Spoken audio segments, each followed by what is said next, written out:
Hello and welcome to another Cork and Taylor Wine Podcast. I almost did the basketball podcast. I'm back, Luke Taylor here, and I am in a lovely in-ground wine cellar. So if the world ends, we'll be happy because we got good people, absolutely, great wine, and charcuterie, which, you know, I love charcuterie. But we've got some really cool guests, some really special guests. But just remember to subscribe, rate, and review. Follow us on Instagram and all that good stuff, YouTube. And if you love us, the podcast, you want to get me back to Napa because I'm in Bath, Ohio, which is not a bad place to be. Very close to Akron or in Akron. Support www.patreon.com/Cork and Taylor. So I stumbled on these fine gentlemen. We have, I guess, we probably know quite a few people in common. I know Tony and I know someone in common who I don't really like, but he doesn't listen or watch, so who cares? Mark Ruby, we know who you are. But so we've got the gentleman from Implicit Cellars in Napa. We've got Larry Cox, Ed Kuchar, and Tony Granada. Welcome. I guess thanks for having me. Thanks for coming. Thank you. Yeah. I always say thanks for joining us, or thanks for coming on the show. But I'm actually at your house or your place. Thanks for your patience. This has been a long time in the making. Yeah, well, that's what happens when you get multiple people in the same city, area, and time. So I appreciate it. But so interesting story. So whose dumb idea was this to start a winery? I think Tony was the instigator. I was the instigator, but I'm going to say we were all equally stupid. Yeah. Agreed. But we're here now, and we love what we're doing. Yeah, but I think you first brought it up. I actually had been involved with Boych first, so I had a little bit just into that. And Tony came up with the idea one night and said, hey, we got to do something. We want to do something. We can go more detail into the story, but it was 2017, and there was a good opportunity with some wine in tank. And he's like, let's look at this. Let's look at this. And I probably should have hung up with him at that point, but I stayed on the line. It was a nice conversation. And we said, wait, if we're going to do this, we got to find some other sucker to go down with us. So Leary came in. I stepped right in. Yeah, yeah. And you're probably regretting it ever since. Well, not every day. I was talking to a colleague of mine. I was in Columbus today, and it's beautiful and the skyline and stuff like that. And he's like, "How are you doing?" I'm like, "You know what? I'm thankful all good is at home, but I don't know why the hell I'm in Columbus right now." So you guys started in 2017. How much did you guys produce first vintage? 112 cases of one Cabernet Sauvignon. So 2 pallets. Correct. Yeah, 56 cases on a pallet. Correct. Yeah, okay. Yeah. Just making sure you guys are legitimate. So if you can't answer that question, I'm done. I'm gonna turn it off. But so 2 pallets of Cabernet. Correct. From. It was from Knights Valley. Ooh. So 2,000 feet elevation. Yep. Overlooking Mount St. Helena, up above Peter Michael, up Ida Clayton Road. Yep. That's a pretty good place to get wine from. Fantastic place. And Tony had been friends with Gerhard Reisacher, our original winemaker from Delectus. Yep. And Gerhard was trying to get a few more clients, and he got a hold of Tony. And he sucker. Exactly. He made the barriers to entry so low, we couldn't say no. It's like, whoa, look at this. Look at that. He made his fee was so low. The wine was so inexpensive. He just wanted to get his foot in the door. Yeah. And then after he had the hook set, he just leaked everything up. Yeah. That's what usually happens. But that's great sales and marketing 101 right there. Make it so easy to say yes. We couldn't say no. Yeah, you couldn't say no. None of us were looking to do this. But how many people have had that story where something presented itself, they say no, they kick themselves for the rest of their life. We didn't want that to happen. So when he called me out of the blue, that's what drove us. I think we also figured we're buying so much wine, let's get on the other side and save ourselves some money because we're spending too much. Yeah. When are we going to start saving money? I'm not sure that's worked out yet. Yeah, that hasn't worked either. Well, and I was telling you this, Ed, before we were just setting up. Michael Keenan says it often. I've heard him many times say this. The easy part is making good wine. The tough part is selling it. And obviously you guys have done well because you're gone from 2 pallets to hopefully 3 pallets or more, right? Just a little more. Just a little bit more. So you started off with a Cabernet. Why Cab? Was it just because it was there? It was a good product and you could sell it, or is it something you guys are passionate about, or what? It's what always we like cab. to drink. Yeah, it's always cab. Yeah. Cab is king. Yeah. And Yeah. so if you're going to go beyond cab, you're starting with cab. Yeah. 90+%. You're going cab. That's Mm-hmm. it. California, Napa cab. Or I'll give you a really good deal on Merlot, and I can call it a Cab Lover's Merlot. Yeah, exactly. Have you ever heard that one before? All right. Oh, for sure. I've heard another quote about Merlot, but Yeah, that's interesting in itself. So, you made one wine. Now you're up to looks like 5. I guess let's talk about the wines a little bit. I've got 4 glasses in front of me, so kind of just take me through what we're drinking or what we're tasting.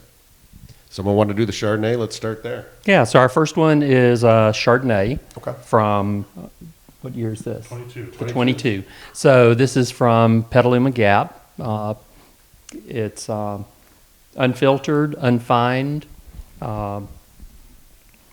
Looks a little cloudy in the glass. That's by intent, not a mistake. And we do about 100 cases, or maybe there was closer to 130 cases of the Chardonnay this time. Okay. Why this style?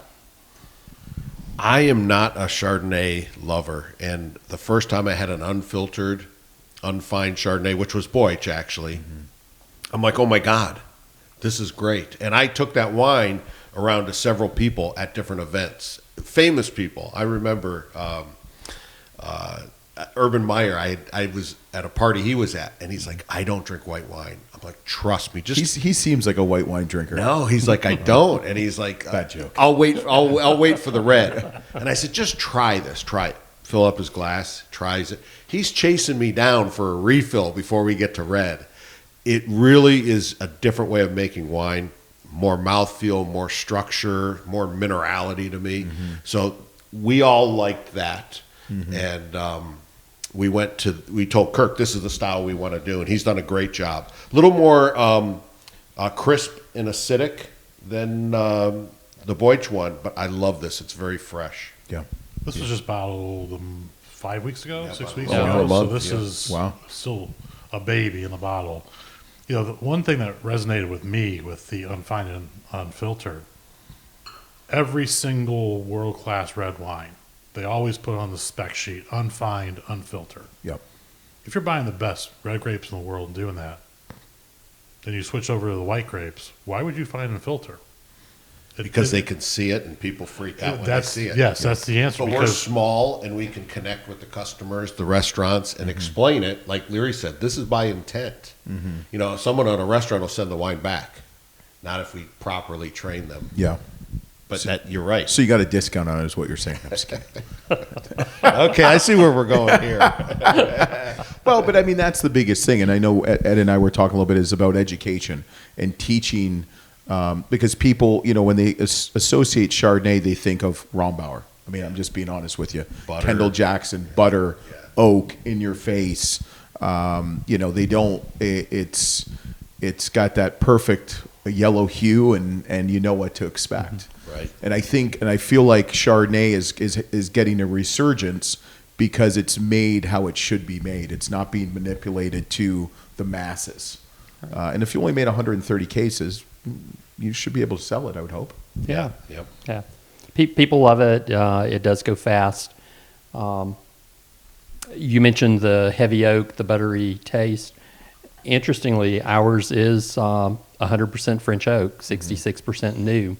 But I think just with the winemaking style and the way Kirk makes the wine, you don't get all that heavy butter, heavy oak. No. How much influence does Kurt have on all these wines? So Kurt Venge is the winemaker. He knows me as John Taylor. I had him on the podcast, and I sometimes will email him and say, hey, it's good speaking to you. Love John, you know. But great guy, very talented. Obviously came from a gentleman who was the first American winemaker to get 100 points. So he's done well for himself, allegedly himself. How much influence does he have on kind of like the decision making of the final product? Is it kind of like you guys blend with them, you taste, you kind of decide, or do you kind of just say, hey, this is what we want, go do that? I think a winemaker can do one extreme to the other. There's a lot of people that come in and say, hey, make me great wine. And the winemaker might ask them questions and they're like, I don't know, do it. We're the opposite, and we try not to make him mad because we want to be involved in every little decision. And we've tasted so many barrels, and we're so opinionated about we want this barrel and that. We want medium toast, medium plus here, a heavy toast barrel mixed in. Kirk, we kind of told him that up front, so he knew it was coming, and he loves it. He loves actively involved winemakers. Now, we're going to listen to everything he says. But we don't do everything. We do 90% of what he suggests, and the other 10 we're like, he's no. a superstar. I mean, he is what he is. Yeah. Right. We would be crazy not to listen to most of what he says, but he still takes our opinions into account, and we tell him something we like or we don't, and he does some reblending and mixing things to get it the way we like it. I wish my wife and kids would listen to me 90% of the time. So the Chardonnay. So what's next? So we've got some beautiful reds in front of us. That Chardonnay is very nice, very pleasant. Thank you. I'll take Innuendo. So this is our entry-level price point Cabernet Sauvignon. It's $85. We're super proud of this to present something sub 100 in the Napa Valley. And this is a blend of all the vineyard sources that we have. We first made this by accident in 2019. We were going to make a blend for us as the owners. Drank a couple bottles, and we basically said, not getting into all the nitty-gritty words, this was too good not to sell. And Ed over here on my right said, this wine's sexy, hence the name Innuendo, because it just kind of pulls you back in, sip after sip. So this is something that for 2021, we jumped from 27 cases in 19 to 144 cases in 21. So this is something that we really up the volume on because we're seeing that people are buying this by the case. Yeah. Well, it's also an entryway into you got to have the pull. Yeah. You got to have the hook. You have to have the line sinker, and then you have the extra, right? The extra, kind of the what have you. So would you say this is the workhorse then? It might end up being there. It never was planned that way. We were doing 17, 18, 19 before this even came out. So we had 3 years into our third year before it came out. Right. It is probably going to be there. That's called a library. Yeah. 17, 18, 19. Yeah. For us, that's we have a few. Deep library. Yeah. Well, people will be like, oh, we have library selections. I mean, you haven't sold it yet. That's what it comes down to. But no, this is excellent. And I think that $85 price point for Napa is really good because, as you've seen in the last couple of years with COVID and inflation and all this other stuff, these wines that used to be $80 are $130 or $150. They used to be $75, now they're $135. So if you can keep it, within reason under $100, I mean, you're gonna have a lot less competition nowadays. This wine was actually just in a blind tasting with Julian Fayard and his group out in Napa. We have a couple friends who acquired this wine, and someone presented it in that sub 100. And all I received was a couple text messages saying your wine was highly regarded. They never told me where it ranked among the 6. Yeah. But when I got a couple text messages, all I can say is thank you. So to have them do that, we're doing something right with this wine. The French don't really give Americans enough props when it comes to wine. So Right. I remember when this was a tough blend to make because we had to do all those little 1%, 2% changes. Yep. Yeah. And when we nailed it, Kirk literally sat there and goes, yes. Like he raised his arms. Said, we got it. Another point, you were just mentioning the price points, getting in that sub 100. That was kind of one of our early discussions back when we were figuring out, should we do this? Can we do it? And we do a lot of blind tastings. Before we were owners of any winery, we were blind tasting. And one of the things we would do is always look for the best value wine. Now, a value wine, that word value is, it's relative. Mm-hmm. But we always try to find wines that are 150 or 100 and a quarter that that are as good as those $200 and $300 bottles, and we would find those. Yep. So now, here you are. You got some for 100 and a quarter, and it's good as this 350. That's almost 3 bottles for the price of one. Yep. So that was part of our mission statement: is let's make these wines that run with $300 and $400 bottles. This isn't the one that does that. Doesn't have the depth. It's very bright, sexy, pop and pour. But you'll see as we get into these, they do, and we're sticking to that. We're keeping our prices low, relatively low. Yeah, I mean, you got it right. Right. Well, I think the worst is when you see Napa Valley, and let's say their original entry wine's 150, 125, and they say, well, we're going to throw in a blend for $49.99, and it's like, and there's some wineries that do that, and it works well, and they've been doing it for years. But I think it gets to a point where, you stick to your guns, and if this is what gets people in the door at $85, and that's what gets them in the door at $85. Right. So, so is it 100% cab, or is there a little bit of blend of like? This is 100% cab. Really? This is 100% cab. We've blended in the past. We've toyed with a couple things, but yeah, not in 21. Mm-hmm.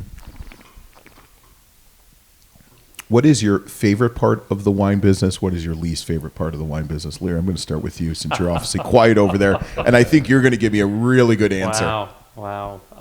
Being with us all the time. Favorite or worst? Well done. That was one of my answers. Yes. There you go. So I do think one of the favorite parts is the people that you meet and the Absolutely. relationships you make, and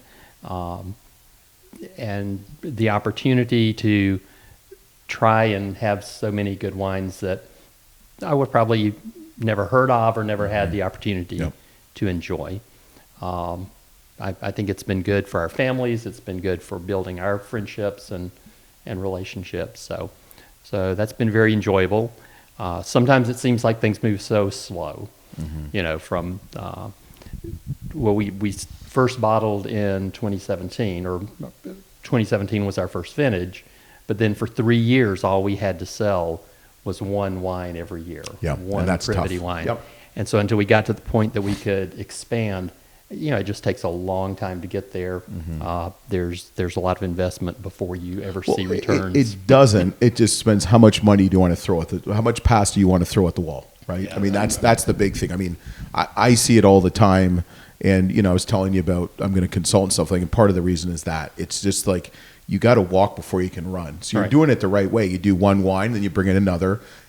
I will give you some free advice. I would not expand to more wines if you don't have to, because then it gets to, I mean, I have wineries that I sell, they make 25 wines. Yeah. And I'm like, what are you doing? I mean, I've got to be careful because they might actually be listening and watching, but I do love you. Well, we talked about that before we started. We told you we were going to stay here until the man forced us to grow. So you're just repeating what we already told you. Yeah. Okay. You're cool. Good. Good. Cool.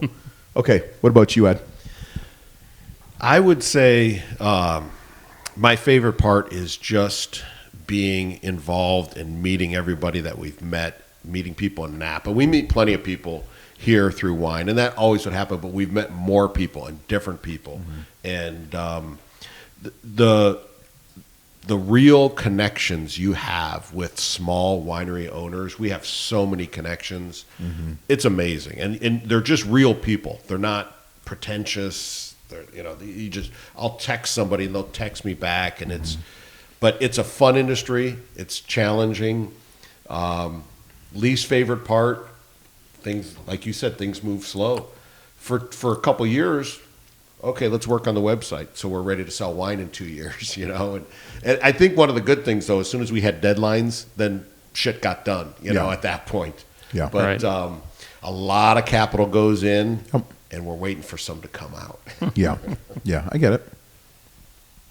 And one more thing, too, about the wines. We talked about the wines. Ed, I just said one thing. I mean, you're giving me six, but no, you're good. You talked about the number of wines. What's interesting is, this is unprecedented, our reserve wine. This is just the best X number of barrels of these. So we don't have another source, and we're not doing all that. We're just like, oh, my God, this barrel's better than the others. And then you rack them. You rack them all together, put them in tank, rinse the barrels, put them back in, and 3 months later, that same barrel is better than the others. And you can't explain why. Did a squirrel take a dump on this oak, or what happened on this? And it's better. So might not want to be trying any more of your wine. That's the earthy flavors. The third wine we're trying is the squirrel blend. You've heard forest floor, and all that. Now you know where that comes from. Yeah, that's squirrel. Okay, that's nice to know. Thanks, Ed. Last time I asked Ed a question. Yeah. My turn to answer, right? I'm going to echo what these two guys said, but I'll take it to the winery. We have a motto that is printed on every single bottle. It's a Latin phrase that translates to friendship, discovery, and wine. It's how our ownership group came together, and it is pervasive in everything that we do in Akron, Ohio, in Columbus, in Napa Valley, and everywhere in between. When people hear that you're involved in wine, never even knowing about the winery, they want to talk about their experiences.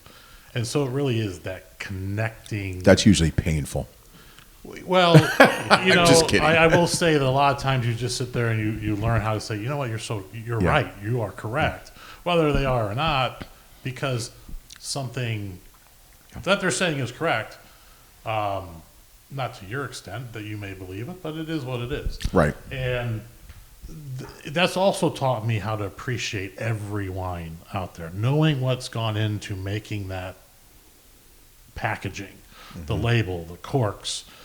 Even if it's a $10 bottle of wine that I would prefer not to drink, I can find something I appreciate in that. So it's broadened my horizons on wine. The negative is everything that you're talking about. It's we want to grow so quickly. We're entrepreneurs at heart. We want to see that growth. We want to see success, and we can't push this any harder. Yeah. That's where the challenge comes in. So what do you do? What do we do in terms of how to push it? Or it's connecting with people. It's boots on the ground. And Make lists and execute. Come up with 3 or 4 strategies each. You push on them. One of them pays off. All right, let's come. And we just did that. And we got pretty good sales. We're going to come up with another handful of strategies each. Let's go. Let's pick a state. Let's get a distributor in a state. We don't want to go big into distribution, but a state or two to help some volume. So we've just come up with strategies and push. And then, if 1 out of 10 ideas worked, great. Now come up with 10 more. How is the distribution model working for you guys so far? Have you seen some? We'll tell you after we start doing it. Oh, okay. So you're still working. Okay, sorry. So we're working on a couple states in the South, and got really good feedback. And one, we were ready to go, and they're a Bud Light distributor, and because of that whole fiasco, they put everything on hold. Yeah. They said, we're not taking any new brand. Yeah, and that's the thing. We have a lot of people that are in the wine industry that listen to this podcast, obviously on it too, and they will say distributorship is the toughest. It's a different lingo. A lot of times it doesn't make sense. It's a different business model. I've been doing it for 15 years, and even owning a distributorship, it's head scratching, just some of the stuff. And we've talked about how much wine is out there. And I mean, it's an uphill battle, but and then you just got to find the right one, and then you got to make sure they pay too. So it'll be fun. You guys should do great. It's no problem. We are really big into relationships. Yep. Our best restaurant partners up here, I can text either the owner or the beverage director or the SOM there, and they'll text me back. That type of connection is what we need to sell our wine. So we've gone just with a few key partners in each market, and we're looking, but we have to have a relationship or we will be forgotten. Yeah. That's the truth whatsoever. So what's the third wine we got here? So the third one looks is red. This is Acuity, and it is a Cabernet Sauvignon. Okay. This is our Rutherford AVA wine. It's that valley floor, lush, sexy, smooth wine. It's been very well received, and we just got a review, a score on that. What was We did. First time we've ever submitted for reviews, and 95. Acuity got a 95. So With who? That's awesome. International Wine Reports. Okay, good. Yep. So it's an easy wine to drink. If we'll talk about this one later. Mountain fruit. This is just valley floor. Yep. It's easy. It's sexy. It's got that chalkiness a little bit. Little Rutherford I dust. love Rutherford dust. Yep. Yeah, it's a nice. Is it 100% cab? Yeah, 100% cab. So do you do any blending in any of your wines, or is it all? Well, we do several types. So we may blend a couple % of the mountain fruit into the valley floor to give it a little more. But you're body. not blending any Cab Franc or Petit Syrah or Malbec. Not in this year. But Previous years, 17, 18, we had 1% Merlot. Merlot. yeah, And then we had in the 19 keeps the cost down. Exactly. That 1% keeps the cost down. It's amazing, but whatever. We had Charbonneau. Yeah. which is a lot of people have never heard of that. Robert Foley, man. Yeah. Robert Foley makes, I've had him on the podcast. He makes a really nice Charbonneau. Yeah. Tough sell, but I mean, he sells it, but Right. you know. It did what it needed to do to our 19 Innuendo. People love that. We sold out of that one very quickly. And then we have some Cab Franc coming 22. For the 20 for the 22. So that'll be interesting. And it's a very well-regarded. No, 23. Yeah, that was this year. 23. Yeah. So we'll play with blending that in and see how it works. Yeah. But we just got like a very small lot of that. You know, we'll never approach the 5% Yeah. of blending grapes where it's no longer 100% cab. But, you know, it's amazing how much 1% or a 0.5% or Yeah. things like that can make a difference in the flavor profile. Yeah, it's really fascinating when they bring out the spice rack, as I call it for winemakers. Their spice rack, and they blend these different grapes, and it's, you know, I've dealt with winemakers that give you like percentages like to the 10th, like 1.8 and 1.65. I'm like, you know, don't give me that garbage. Just round up. Either go to 1 point, or go to 2 or 1. But Right. yeah, I mean the wines are excellent. They're really nice. Do you see yourselves kind of when you guys have that final blend, that final okay? Are you looking at it from your angle or other people's angle? I guess not angle, palettes. Are you kind of deciphering what you like, or is it deciphering more for maybe a certain type of clientele? I mean, I think it's both. Absolutely, I think it's both. So each one, you know, we haven't got into Privity yet, and Tony could talk about. We'll let him cover the third one. But this is out Valley Floor. This is a mountain fruit. You know, this is a lower cost. So we're blending to those price points, but it's also is what we like, because to our palate, on behalf of our customers, I guess that's the best way to say it. Well, I still tell people we were collectors first. We were wine drinkers first. So we know what we like. We know what we don't like. And to Kirk's credit, he's blending with all three of us for every vintage 2 or 3 times before. Long session. Long sessions. A lot of opinions. And so we Yeah.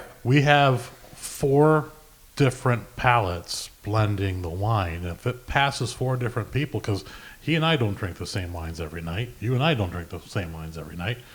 If all 4 of us like it, it's probably going to be well received by most people. Yeah. Yeah, I think we go all over the place, but we come into the final decision and agreement. Kurt knows how to round you into the farmstead per se, you know, Yep. rounding the cattle in. Yeah, and I think that's the thing is you probably have 3 opinions, or well, with Kurt 4, and your wives might have opinions too. So now you got 7, and then you have someone else's. But you know, I think it's if you guys are happy with the product, and hopefully you guys can have good agreements on what you see and stuff like that. I mean, I think you guys are probably, or not probably, you've done very well, and you're probably onto something too. So just don't make 100% Syrah. I could open one that you might change your statement. Yeah, but I love Syrah, but man, that's a tough sell. It is. It is. I mean, Challenge accepted over here. yeah, well, I'm going to. I didn't say no. I mean, I'm smiling over here, but We should hit the Privity. Okay. is that number 4? Yeah. Yeah, this is the 4th one. Okay, so this is 3. Well, I'm going to try 3 again because that's pretty good. They're all pretty damn good. And it's nice to be able to side by side them too. That's the only really way to get those minute And details. these are all so young; they're brand new. The Privity and the Acuity that Yep. we're tasting won't be released until the fall. Okay.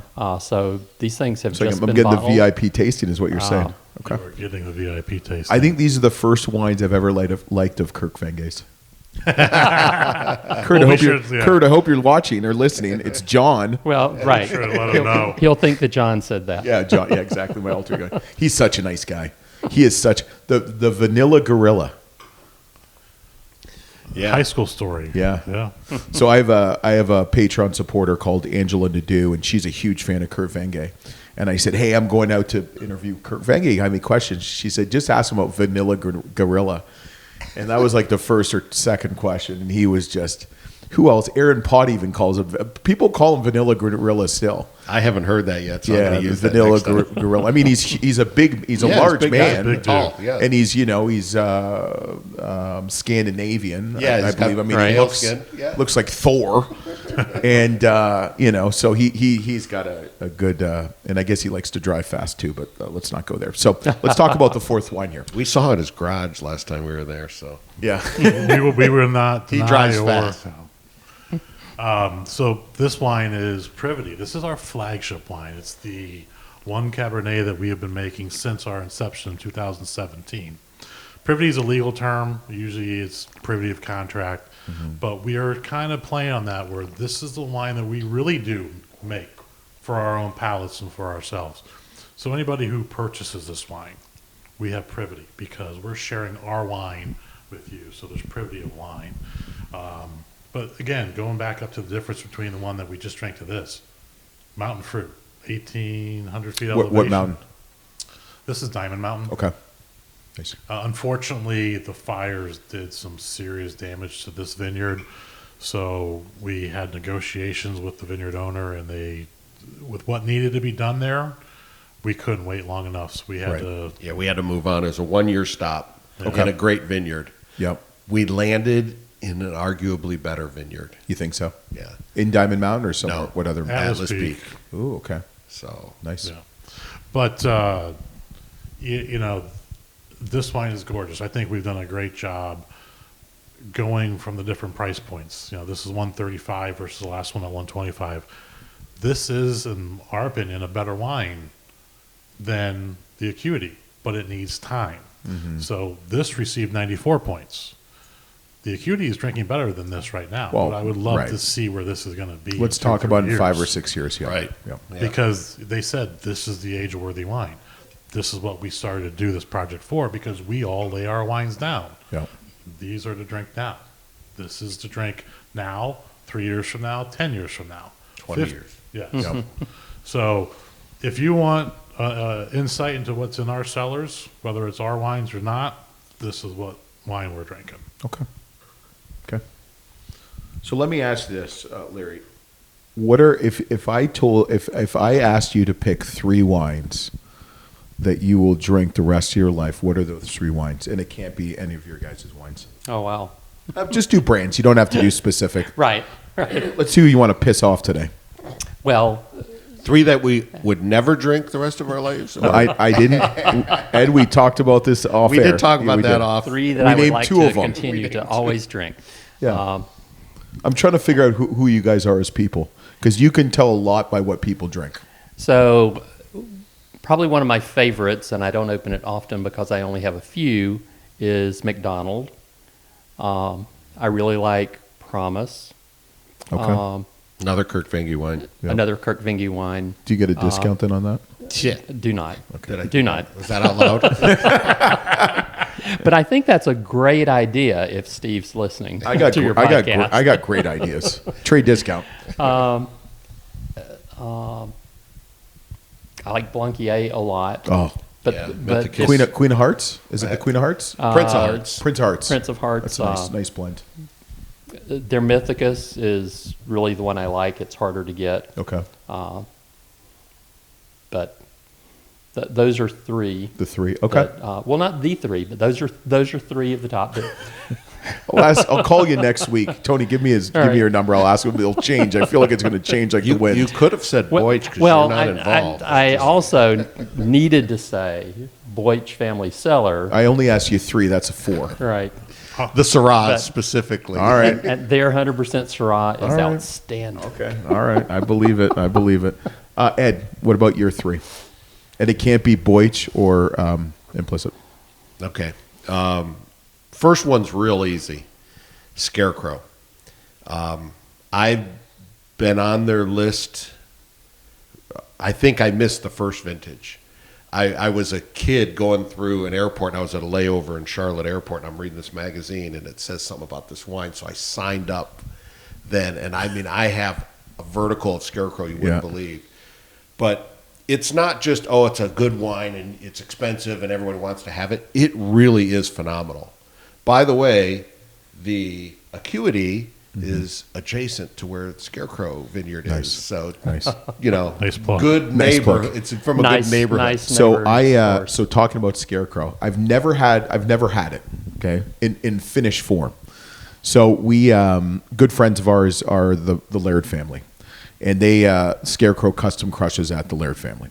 So we're really good friends with Rebecca, and we're doing this tour probably 2014. My wife is doing it, and we go to their optical sorter, optical picker, and she puts her hand in.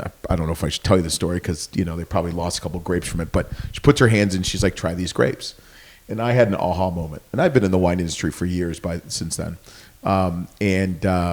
I had this aha moment, and I said to my wife, "Were those any good?" She's like, "Oh yeah." She's spitting them out. I'm like, "Why the hell are you spitting them out? These are great." You only got the little seeds and stuff like that. And I said to Rebecca, "What is it?" She's like, "That's 2014 Scarecrow." And I'm like, "Wow." I mean, I got to get me some of this stuff. And the Etienne, is it the Etienne? The Etienne? Yeah. Eton. Yeah. I've Tin heard Man. Tin Man is good, and real good story. So I've got a chance to taste that from the preform, and if it's as good as the finished product, it's phenomenal. All right, give me the other two. So you got one. Okay, number 2, I think I'm going 100 Acre. I get a little bit of it. I have a friend that gets some that I don't get because I haven't been on the list long enough, so I buy one of his bottles. Every bottle I've opened has been fantastic. Number 3 is tough because I want to say like 10 that I like equally for third place. So, So say them quickly, and that way it equals one. Hurry up, say them quickly. Give me a couple. That's fine. You can give me a couple. It's okay. I mean, there's. What comes to your head? Don't think about it. Just say it. I'd have to say Vineyard House is one of our favorites. Jeremy Nickel. Colgan. Yep. I always enjoyed Colgan. I've dropped off the list. It's too expensive. Yep. Screaming Eagle's fantastic. I've never made the list. Yeah. You can buy the Sauvignon Blanc for, I think it's $150 or $300 or something ridiculous. Michael Keenan said it to me. You gonna buy any? Yeah. I'm like, are you buying me any? He's like, no. Tor's Black Magic. Oh. Give Jeff props on that one. That Black Magic is fantastic. The official wine of Phil Mickelson. Yeah, exactly. was a real cool story. Or like, why didn't you have a Boich bottle? It's the same winemaker. Yeah.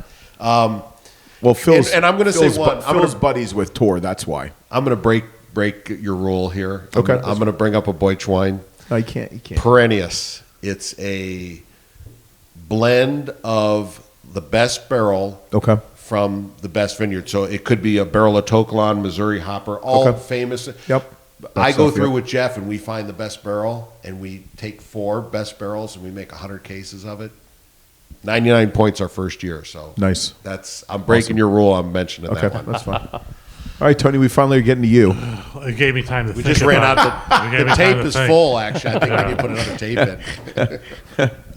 So I'm the one that is allowed to say Boich Family Cellar Okay. because I absolutely hate the brand because every time we put Boich in a blind tasting, it always is my number 1 ranking wine.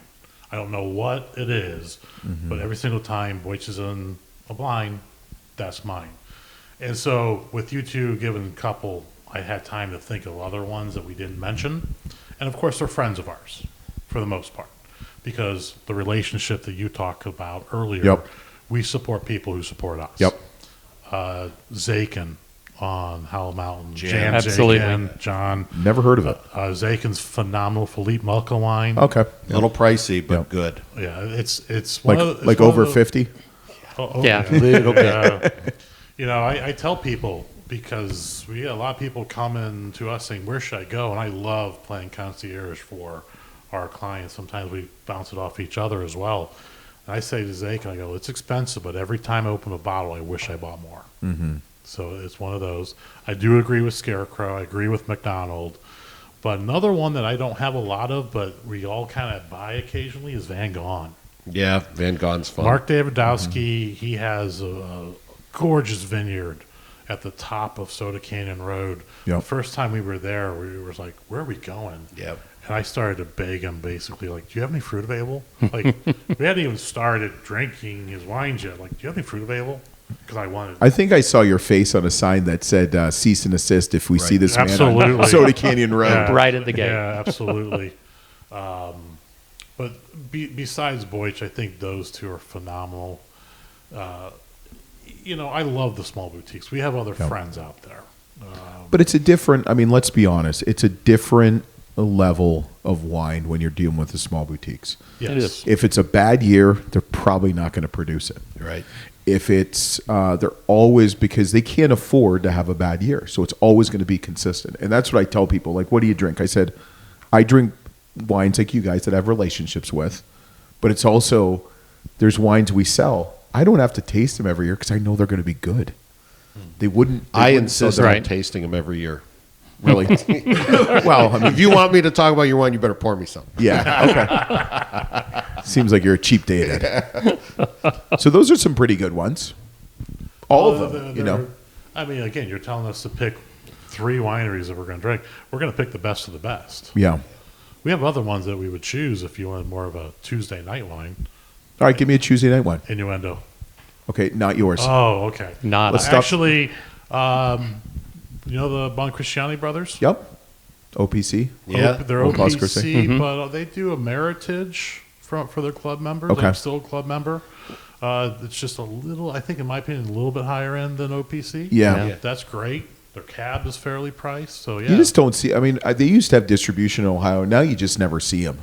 I don't know if they've just kind of did like the Delectus model or some of these others. I mean, I know Delectus is no more, but they kind of who's the other one? Crap. They made Romeo and Juliet. Bovino. Bovino. Yeah. They pulled out of a lot of states, and Well, they were sold. There was a lot of. Oh, okay. Okay. They were sold twice. Yeah. Oh, nice. And the bottle on the end, the 7 apart there is that's the new Bovigna. Okay. That's from the who bought them. Okay. Another good one, Hourglass is. I've had Jeff Smith. Yeah, but he almost got me divorced. But they're I'm being what's honest. their, There's the the blue lower line. price? There's a blue HG3. HG3. Yeah, it's just a great price and it's a good wine. They're Right. and I know we'll talk about Merlot quickly. Their blue line Merlot is probably one of the best Merlots I've ever had for the price. I think that I actually bought a couple bottles the first time I drank it because Yeah. this was so I bought some. surprising. Yeah. And I usually don't buy much wine just because I have access to wine and I bought some.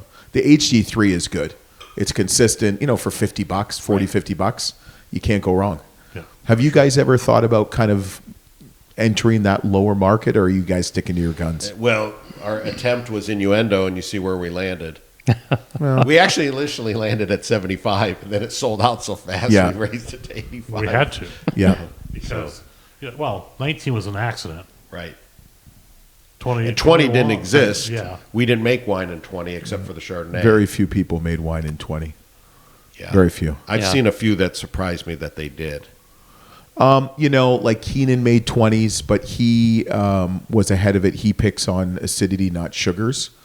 So I know Stanton, he picked Petit Syrah Friday Petit Syrah, Saturday Cab, and Sunday's a fire hit. Wow. So he had everything in tank. Good for him. But then some Yeah. others, I mean, every 20 I've tasted, like I've tasted Pride Keenan, I've tasted Stanton, have been good. I'm sure there's some duds out there. I mean, let's be honest. I have some 20s.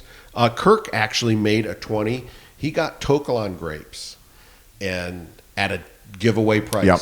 And he made wine. And he said, look, he's not allowed to advertise Tokalan, but he's like, Yep. this smoke may unbind, and this may be terrible. The price was right. And I've had 3 bottles of it, and it's perfect. You just don't know, though. It might be 6 months from now. You open it up and Yep. it's horrible. Yeah, and so I you mean, it can't could be a put your year. A reputation year on from now, it could be great. Right. 2 years from now, it could be awful. Right. My favorite one is Aaron Pott made a wine called Pot Smoke, and it was a one-time thing, and I think he charged like $40. Yeah. And, Zakin made one called Smokin' Hot Red for 20, Yeah. and it was their regular grapes, and they just sold it cheap only to friends. yeah, why not? Why not? We told Kirk that you didn't make Tokalan, you made Smokalon. Next offer. Yeah. So I guess what does the future hold for you guys with this project? I mean, this is kind of the last question. What would you say, Larry? I'll start with you. I'll put you on the spot first. That way, I'll give Tony some more time to think about it. But Thank you. You're very welcome. What in your mind or in the group's mind, what does the future hold? What's the goal? I mean, you have a certain amount of cases you produce. Do you want to quadruple it? Do you want to be, this evil empire of 52 states? I guess where's the wheelhouse? I think until they all start selling out, we don't want to just make a bunch of wine to store. Mm-hmm. We are now in the 550, 600 case per year range. I think we need to grow with distribution, whether that's through our private list and direct to consumer or through distribution in some states, to start moving that much wine. And I think if we could just do that, I would be happy. If we do that and there's demand for more, I would certainly like to see us grow bigger, but yeah, and you can always find more grapes. I mean, let's be honest. Oh yeah. It was hard coming out of 20 with the fires, 21 with small yields, 22 slightly bigger but small yields. Grapes were all of a sudden scarce. Well, then all of a sudden everyone's got grapes, and 23 was a different story. 23 was fantastic. And now grapes are easy to get, though. Easy. Yeah. They were hard to get for a couple of years. Right. Yeah. Because everybody and their mother was doing it. Right. And I don't mean that in a low disrespectful yields. way. And low yield. I need more. Yep. And then, everyone panicked. And then now the coin flipped the other side now. Yep. And people are actually, someone was telling me they would be driving around Napa and there'd be just fruit still hanging on the vines in October, November, which is not a good thing. So Ed, what's the goal after so Larry says? For me, the ultimate goal would be to make a lineup like this. If we add another wine, fine. We're not going to have no 20 more wines. after that. But, maybe there's another one. Maybe Stop there's after 6. But sell it 100%, sell out DTC. That's the goal on the day it's released. Yeah, on the day it's pre-release. Like McDonald. But Ed, did I tell you I'm blonde 25 and a supermodel? Yeah, I know. I got your number. But that's the ultimate goal. Yes. Now, how do you get there? Well, you get there. You do some distribution. Yep. You do some DTR, and but just don't tell the distributors that's your plan. Right. Well, we'll be honest. Yeah. God, are we going to be there in 10 years? Maybe not. Yeah, but even if you sell 90% DTC and 10% distributors, I mean, it's all about, you talk about relationships and partnerships. Right. That's, you need to be in a broader market and a broader spectrum because it'll bring people to Napa. And then you get them on the wine club and then, it works like that. But I and get the 10% that we go through distribution, those will be distributors that we have great relationships that we've been working with, and we're going to stick with them. Yep. And you might only need to be in 5 states. Right. That's exactly the number we're looking at. 5 states? Yeah. Why 5? Because we don't want to be everywhere. We don't want to be, we just want that supplement. We want to get in key placements or get key placements from those distributors in those states. And we want to do the rest, DTR or DTC. Mm-hmm. You're looking at the market visits right here. That's scary. I know. I'm just joking. Too bad you brought video in here. Otherwise, we have that face for radio. Yeah. Face for podcasting is one of my buddies told me. Yes, exactly. He's no longer a friend, but whatever. I mean, I think that's a fair number. I was just in a market visit last week, and the winery is in Napa, and they're in 10 states, and they're going to expand. And he's like, once you get to a certain amount of states, you need to have, someone either part-time or full-time doing your national sales because it's just a constant, emails, text message, literature, all that stuff. But he said, once we get to 11, 12, and 13, and he's full-time, he's like, I can't manage it. He's like, I just can't manage it. And now here's the thing. And I've talked to other wineries. I'm like, why are you in 25 states when you should be in 10? And you penetrate that market and you build that business, you're going to sell more in 10 than you are in 25. And what COVID has taught people is that model. I mean, I had this conversation with Austin Hope. I mean, everybody knows Austin Hope, but he was telling me that he's changing his model because you know what? There's no point in going to, Denver and you're taking people to a baseball game and you spend $10,000, never make it back, and you're not seeing a return. Yep. So. I think you're onto something. Yep. If not, you've got a nice big heavy cutting board and some good wine. Thank you, Peter. That's right. Yes. So you guys got anything else to add? I mean, you want to say anything else or? Wait, did we get Tony's goal where you see us? 5. He just told me 5. Is there more? Tony, No, do you have more to go? but like his vision. Where his vision is? Let's hear your vision, because you kind of just stopped. Yeah, he's trying to get out of that one. I like to see us grow to 1,000 to 1,500 cases because of what I said about you're looking at the market visits. We do this all ourselves. Now, we have some tasting hosts in Napa who are phenomenal. But if we grow too big, then we lose that personal touch. If someone calls us, they're going to get a hold of one of us. If someone emails us, they're going to get a hold of us. We don't want to lose that. We have real jobs that pay for this. We do. We all have day jobs. Yeah. Otherwise, we wouldn't Except be here. me. You're retired. You did. I'm retired, so we need to start seeing some returns soon. Yes. Because my fixed income's going to It's not working. cut down on the This isn't capital working either. Do you contribution. guys want me to stop recording and go outside? You guys can just beat the crap out of each other, a little battle royal, I'll or tell you, you know what? In 8 years, I tell everybody, we've had one disagreement in 8 years. And And it turned out I was right, it turned out you were right. even though I got outvoted. It was about Winemaker.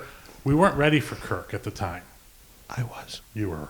We weren't. Sound like Joe Biden. So, but you know, we vacation together. We go to dinner together. This is an unbelievable partnership where Yeah. it just falls into place with what we do. awesome. Now, the one thing that I was hoping that you were going to ask us is how we fix the Napa wine push on people. All right, give it to me. That's why I opened up the floor. Or Yeah. the table. Go at it. So You got 30 seconds. I'm just kidding. the biggest thing I think would change the push from, seltzers to the young crowds and everything else is to have restaurants change their approach. We need to get rid of this 3 times markup in restaurants. Ohio does not have corkage. So be it. But if you can go to California, you can buy a bottle of wine, take it in the restaurant, open it up, pay $25-$30. As long as it's on their list, you're going to buy another bottle of wine. Cause, You would hope, yes. and sometimes those restaurants that don't have that high markup, they sell a lot more wine. 'Cause as you know, with the markup tier strictly designed in Ohio, the person who's making the wine, making the money is the end seller. So I want them to make money. They're supporting us, but I would love to see places more like some of our strong supporters in this area who actually have taken a lower retail price point for our wines on their list so they can move them. Because we have 2 or 3 restaurants that have privity 175, yeah, 185. Yeah, under $200. That's unheard of. For what this wine costs. So I think that if you did that, I think a lot more of the younger crowd and just people in general will go, okay, that wine's only $30 more than what retail is. Let's try it. I think that would change Yeah, things. I think the problem with the younger generation, I've had this conversation for frickin' 5 years, 3 years, 4 years since I've had the podcast, is the millennials. Okay, they're drinking less, they're not drinking at all, and then there's just too many bloody options, and they're worried about what they're drinking, where it's made, all this, yada yada yada, and that's fine. I'm a purist in heart in that, but that I think that's a lot to ask the restaurant industry because they've always been a certain way, and I think it's not earth shattering, but it's everybody. The problem is people look at margins and markups. Sure. And now you're saying, okay, well now you're going to tell me I'm going to take a 30% hit, but I'm going to sell more. I mean, it all evens out in the end if you really look at it, but. The younger generation it's tough. A lot of them eventually get onto that slippery slope that we all got on. I mean, I remember I got my first box of wine, and wait, this isn't bad. But then when I bought a bottle of wine that cost $50, and I thought that was insane, like, wow, this is noticeably better. And you get on that slippery slope and you appreciate it. The younger generation's a little slower to get on that slope. But they're about experiences, though. So Yes. if that's why I said Yes. what I said, because they will go and spend money on a nice dinner experience.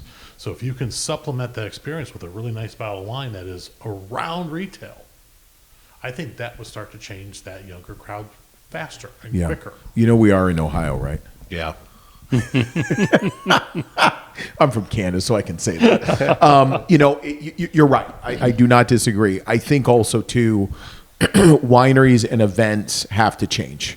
These $250 wine dinners are not cutting it, because what happens is, you pay your $500 for a couple, and the majority of people will look like, well, I'm not going to buy any wine because I've already spent my $500. I see it at country clubs all the time. Right. And I spent my money so I could drink this really good wine. Yes.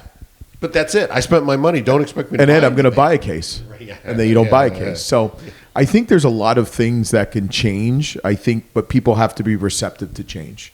Correct. And I got to be careful how I say this, knowing a lot of people in the restaurant industry, I just don't know. I think the ones that get it and understand it are there for the long haul, will adapt and change. I just worry some people have a very narrow and small mind to be like, you know what, I'm going to make my 3 times markup, and if you don't like it, then drink hard liquor. I'll make more money from that. Yeah. I don't know. I'm full of shit pretty much, but that's okay. That's why we like you. Yes. Exactly. Yes. Fit right in. Yes, it sounds like it. But no, if you got anything else, I really appreciate it. The wines are good. And Tony, you want to say something? Say something, Tony. You looked at Larry. Larry, you want to say something? Yeah, do you have anything to say? No, I'm good. You're good? Yeah. I have to say this. I think- obviously this is the first Kirk Venge lineup. Yep. First year we Yep. went through a couple winemakers. We had vineyard source problems. Yep. We have had one challenging past from 17, 18. There's one hurdle after another. Well, from adversity comes great strength. Every single time we make that phone call, holy shit, what are we going to do? Oh my Yep. God, we kept getting kicked. But every time we landed somewhere better and stronger. Yep. Here we are with our first 21, first Kirk Venge lineup. 22, 23s we are all at the sources we want to be. The wine's incredible. We're getting stronger and stronger, and it will happen. It happens slowly, but when Yep. people find right. our wines, they love them, and we're going the right direction. Yeah. When we get these wines in front of people, they are well received across the board, and people purchase them. Sometimes it's the local connection, and Yep. that's what helps. Yeah. But, just figure out how to say, hey, come try this wine. Yep. You need to try that. That's the key. Yeah. Okay. Finding people. Yeah. Yeah. Just put up on a sign, put free and sex. Yeah. And you'll sell a shit ton more wine. But The wine's not free, though. no. Everybody needs a little innuendo in their life. Yeah, it sounds like it. But gentlemen, thank you so much. It's Thank been a you. real Thank pleasure. you, Luke. Thanks for watching. Thanks for listening. And we'll see you again on the Cork and Taylor Wine Podcast. And don't forget to keep drinking the good stuff.